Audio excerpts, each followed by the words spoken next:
Hi, automotive enthusiasts. Welcome to Boost Bureau, where we explore machines, culture, and the stories that move us. Today, we dive into one of the most daring British sedans ever exported, the Rover SD1 Vanden Plas, from 1979 to 1986, a car that looked like the future, but carried the weight of an empire in decline. This isn't just a review of specs or styling cues.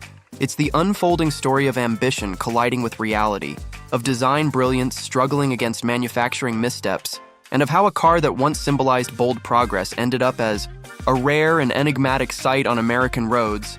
Across this video, we'll unpack the arc of the SD1 by traveling through its origins in the political and cultural context of late 70s Britain, the risky gamble Rover took in styling and positioning, and the eventual fallout when those dreams met the harsh realities of global competition and American consumer expectations.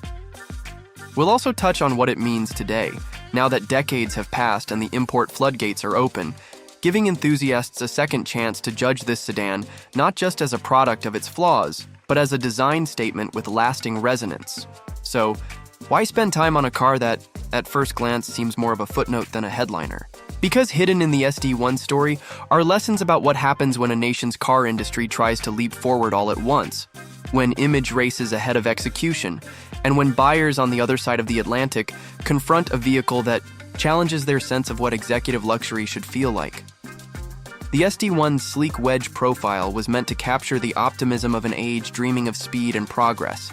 But every panel gap, every missed opportunity in reliability, every unmet promise told another side of the tale. In this exploration, we're not here to laugh at old stereotypes or repeat tired jokes about unreliable British cars. Our goal is to peel back the layers and see how vision, ambition, and flawed execution can coexist in one fascinating machine. Over the next stretch of our journey together, we'll uncover how the SD1 came to be, why it found only a niche following in the United States, and what its enduring mystique reveals about both British industry and American tastes. So buckle in, because by the time we're done, you'll not only know the outlines of this car's history, you'll feel the weight of the choices behind it, and the reasons it still sparks debate among those who remember, or discover, it decades later. The Rover SD1 saga begins in a Britain struggling with both economic hardship and industrial unrest, yet determined to project innovation to the world. Micro story. In the early 1970s, Rover engineers envisioned a clean break from their boxy past, sketching a low-slung fastback that looked more like an Italian sports coupe than a sober executive sedan. These sketches weren't just doodles, they were statements of intent, a visual way of saying Rover would no longer play it safe. And when the design reached clay form, management saw an opportunity to reinvent the brand's identity around modernism and confidence. A move both audacious and risky given the resources on hand. Context digest. Britain's car industry was consolidating under British Leyland, a vast and often unwieldy conglomerate that pulled together once independent marques. Under one roof, the SD1 was tasked with replacing not only Rover's staid sedans, but also offering a counter to BMW's growing dominance and Jaguar's upper market pull, meaning it bore the burden of multiple brand legacies in a single body. Reflection bridge. In that weight of expectation lay the seeds of both its brilliance and its troubles. Micro story. When Rover finally unveiled the SD1 in 1976 for Europe, jaws dropped. The styling drew comparisons to Ferrari's Daytona with its sloping nose and sharp lines, and the hatchback practicality promised versatility unheard of in its class. Journalists praised the boldness, awarding it European Car of the Year, and, for a brief moment, the British industry had a halo product that seemed to show it could keep pace with continental rivals. The excitement painted a picture of a rejuvenated Rover, ready to go head-to-head with the Germans. Context digest. Yet underneath the futuristic skin, the SD1 carried compromises. The suspension setup was robust but hardly cutting edge. The interior, though modern in layout, leaned heavily on plastics that disappointed buyers used to Rover's wood and leather charm. And quality control at the factory in Solihull became a recurring nightmare, with misaligned panels and inconsistent assembly. Reflection bridge. The contradiction between futuristic promise and patchy execution would shadow every step of its journey. Micro story. For the American market, Rover aimed high. The luxury-focused Vanden Plas trim was chosen to signal refinement, outfitted with plush upholstery, more sound deadening, and touches meant to appeal to executives in New York or Los Angeles. In theory, it was a shrewd play. Take the daring, shape, and rapid in comfort to compete in a lucrative segment. Rover's import partner saw potential in targeting those who wanted something different from the standard German luxury sedan. Context Digest. The late 1970s US market was shifting under the weight of emissions regulations, fuel economy concerns, and a growing appetite for European prestige. Mercedes-Benz was selling on durability, BMW on driving excitement, and Audi on design-led individuality, so Rover's SD1 needed to carve its niche. Yet American buyers also demanded reliability and dealership support, areas where the British brand was precariously thin. Reflection bridge. To succeed, the SD1 would need to be more than beautiful. It had to prove itself day after day in a skeptical market. Micro-story. Early imports arrived in small numbers, and enthusiasts took notice. Here was a car that didn't look like anything else on American roads.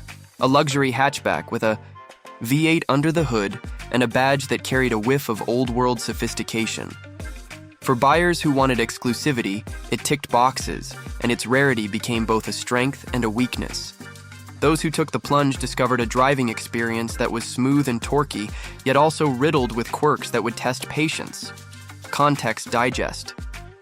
The V8 itself had pedigree, derived from the Buick 215 that Rover had adopted years before, offering decent performance and a charming burble, but emissions tuning for the US dulled its character, and paired with quality hiccups, the ownership experience became a gamble. While some owners swore by its charisma, others felt abandoned by an import network that couldn't match the robust service infrastructure of German rivals. Reflection bridge. The SD1's presence in America thus became a story of passion meeting reality, of buyers who craved difference but often paid a price for it. Micro-story. On the cultural side, the SD1 represented a Britain caught between nostalgia and modernism. Its design spoke of jet-age optimism, while its execution reflected an industry still tied to old practices and labor disputes. In television and film, the car occasionally appeared as a symbol of authority or aspiration, its futuristic look lending it an aura of modern power. This dual image, desirable yet precarious, mirrored the tension within Rover itself. For American enthusiasts who stumbled upon these appearances, the car became a mysterious artifact from across the Atlantic. Context Digest. During this time, the US public perception of British cars leaned heavily on stereotypes of unreliability. Yet there was also a romantic fascination with their uniqueness, with marques like Jaguar and MG having loyal followings despite flaws. Rover hoped to tap into that same allure, but underestimated how high the bar had become by the late 70s. Reflection bridge. It was a gamble built on style, but one that would be tested by unforgiving realities. As the SD1 settled into the American landscape, its contradictions became harder to ignore, and that tension sets the stage for its next chapter, the clash between ambition and the grinding challenges of survival. As the years passed, the SD1's American adventure revealed deeper truths about both Rover's limits and the market's unforgiving nature. Micro-story. By the early 1980s, warranty claims and customer frustration were mounting. Stories circulated of cars arriving with electrical gremlins, paint defects, or trim pieces that refused to stay attached. And while some issues could be fixed under warranty, the larger problem was perception. American buyers paying premium, prices didn't want to feel like beta testers for an experimental sedan, and the sense of betrayal hurt Rover's chances to expand its foothold. Context Digest. Across showrooms, the SD1 stood next to established competition that not only looked sophisticated but delivered dependability year after year, and this contrast became glaring. While BMW and Mercedes built reputations for unshakable consistency, Rover became associated with risk, a dangerous label in a conservative luxury market. Reflection bridge. With every dissatisfied owner, the SD1's fragile reputation unraveled. Further, micro-story. Dealers themselves struggled. often undercapitalized and poorly supported by the mothership in Britain. Parts shortages were common, leaving cars sidelined for weeks awaiting shipment from overseas. Customers who expected seamless service were dismayed, and word of mouth turned sour. Even enthusiastic owners who loved the car's character found themselves explaining away delays and quirks to skeptical friends. Context digest. The US dealership experience was crucial during this era, shaping not just individual sales but brand identity. While rivals expanded their networks, backed by strong parent companies, Rover's scattershot approach left it vulnerable to collapse, and in markets where reputation spread quickly, this weakness proved fatal. Reflection bridge, the gap between product vision and support reality widened until even loyalists felt abandoned. Micro story. Meanwhile, within Britain, Rover fought its own internal battles. Labor strikes, inconsistent production runs, and political pressure from government oversight meant the SD1 never enjoyed the stable environment its rivals had. When management rushed exports to the US, it did so out of financial desperation as much as strategic planning, placing enormous weight on a fragile product. Context digest. The British Leyland conglomerate was a house divided, with competing brands siphoning resources and political interference, complicating engineering priorities. The SD1 wasn't just a car, it was a symbol of survival for an entire industrial sector under threat from globalization and more efficient competitors abroad. Reflection bridge. That burden meant the SD1 was never simply competing with other sedans. It was fighting to keep alive the myth of Britain as an automotive powerhouse. Micro story. In American pop culture, the car's rarity began to shape its identity. Unlike Jaguars or Triumphs, which enjoyed broad visibility, the SD1 became a connoisseur's curiosity, spotted in the background of television shows or parked at obscure European car meets. Enthusiasts whispered about its Ferrari-like profile, but few had ever driven one, and that scarcity added to its allure. In an ironic twist, what hurt sales created mystique. Context digest. Collectability often emerges when cars are rare, stylish, and flawed in ways that make them human. The SD1 fit that mold perfectly, becoming a ghost in the marketplace, yet a legend among niche admirers. This dual life, failure in commerce, fascination in culture, set the stage for its later rediscovery. Reflection bridge. What was once a liability would, decades later, become a hook for enthusiasts seeking the road less traveled. Micro story. Technically, the car wasn't without merit.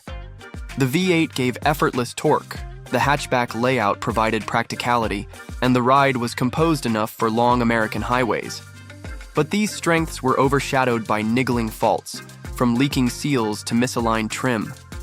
In the long run, durability mattered more than flair, and the SD1 could not keep pace. Context digest. American buyers of executive cars often balanced two desires, something that signaled status and something that simply worked every morning without drama. The Germans had cracked that formula, but Rover's offering demanded forgiveness and patience, commodities few luxury buyers were willing to give. Reflection bridge. This mismatch between what Rover delivered and what America expected sealed its commercial fate. Micro story.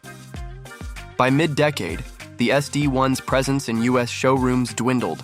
Rover, stretched thin, withdrew focus, leaving a trickle of imports and a shrinking dealer base.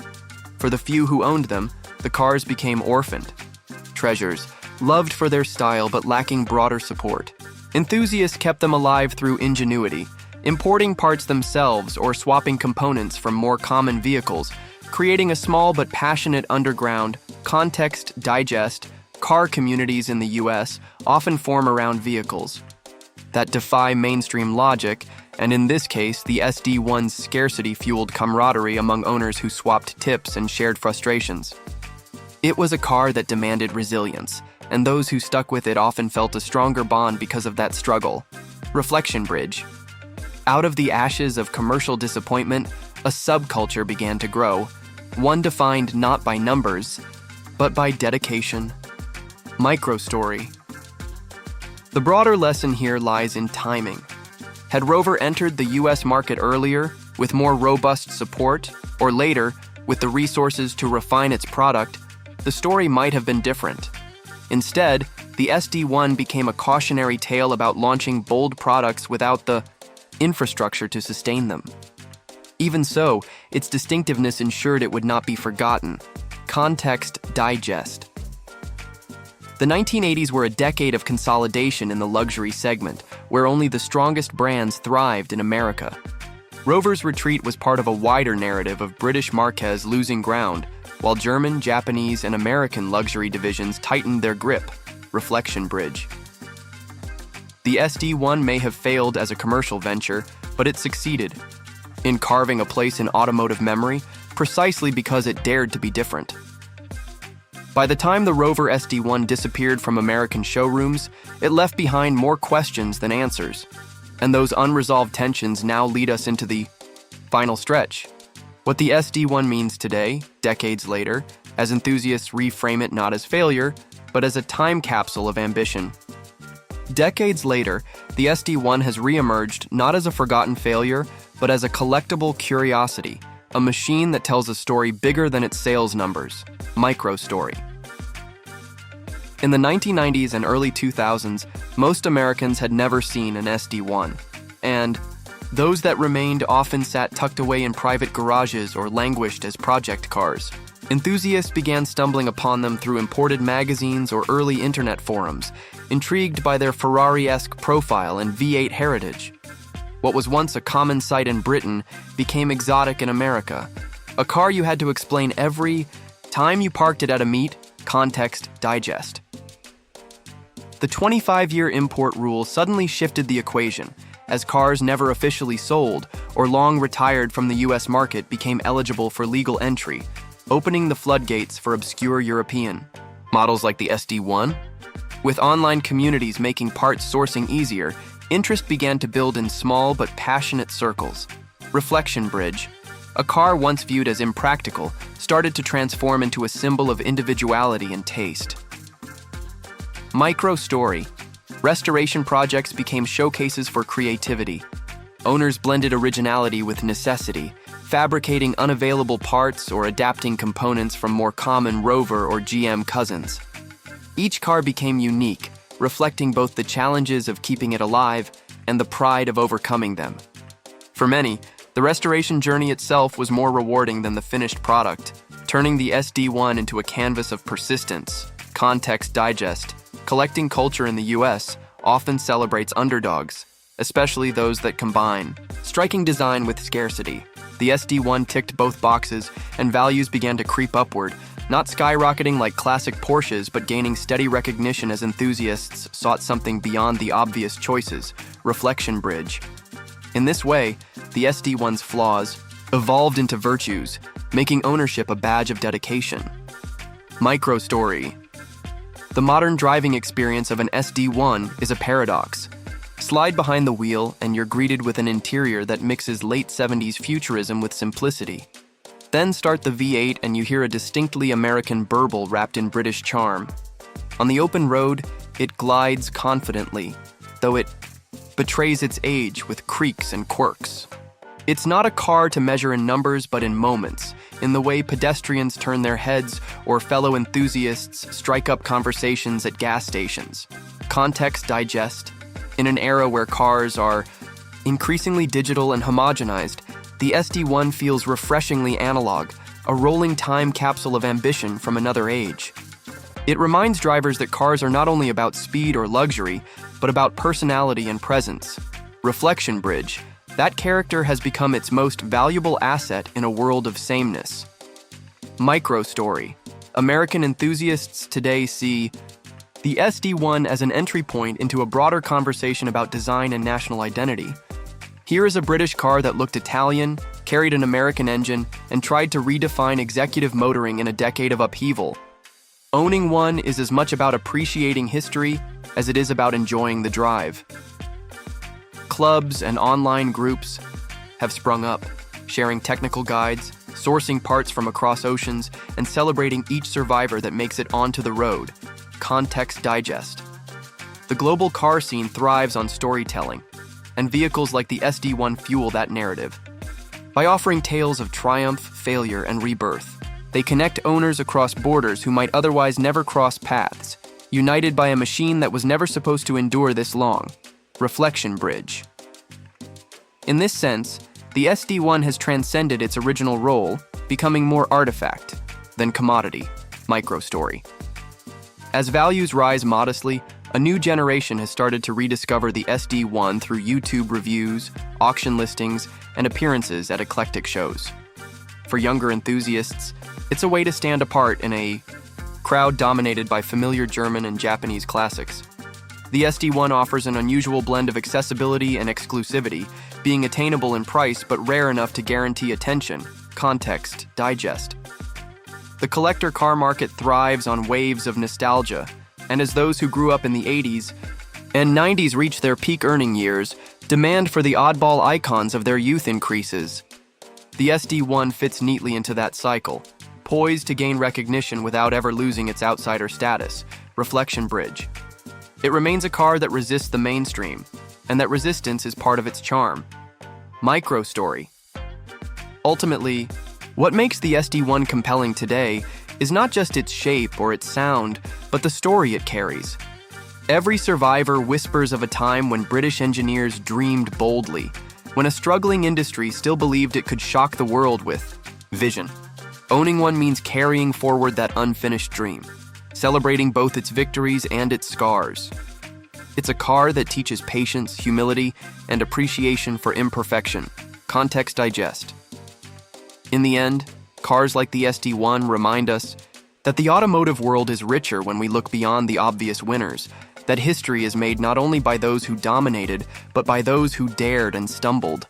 For the American enthusiast, the SD1 is less about practicality and more about embracing a piece of global automotive culture that nearly vanished. Reflection bridge. It has become not just a car, but a conversation starter, a rolling contradiction that rewards those willing to listen. And so, as the Rover SD1 rolls into the present day, it carries with it decades of baggage and brilliance, reminding us that history is not only written by the victors, but preserved by those who choose to see beauty in the flawed and the forgotten. So here we are, automotive enthusiasts, at the end of our deep dive into the Rover SD1 Vanden Plas. Thank you for joining me on Overdrive Insider as we unraveled its story. We began with a vision born in the turbulent years of Britain's automotive industry, explored its bold arrival and fragile tenure in the United States, and followed its transformation from a commercial disappointment to a cult classic embraced by a dedicated few. What emerges is not a tale of specs or sales charts, but of human ambition, resilience, and the way machines can reflect the times that created them. Today, the SD1 survives as a reminder that success and failure are often two sides of the same coin, that a car can stumble in the marketplace, yet rise again as a symbol of individuality and courage. In the modern landscape of polished, perfected vehicles, it offers something raw and unrepeatable, a chance to experience not just transportation, but history rolling down the road. Whether you see it as a flawed gem, a forgotten experiment, or a time capsule of 1970s optimism, the SD1 invites us to think about why we connect with certain machines and how those connections outlive the circumstances that gave them birth. And perhaps that is its final gift, to remind us that passion in the automotive world isn't always about perfection, but about the stories we tell and the memories we preserve. So as you head back into your own journeys, keep an eye out for the underdogs, the dreamers, and the oddballs that continue to enrich car culture. Because in the end, it's not just the icons that matter, it's the misfits that make the landscape colorful. Until next time, this has been Overdrive Insider, and I wish you many miles of discovery and joy. Farewell, automotive enthusiasts.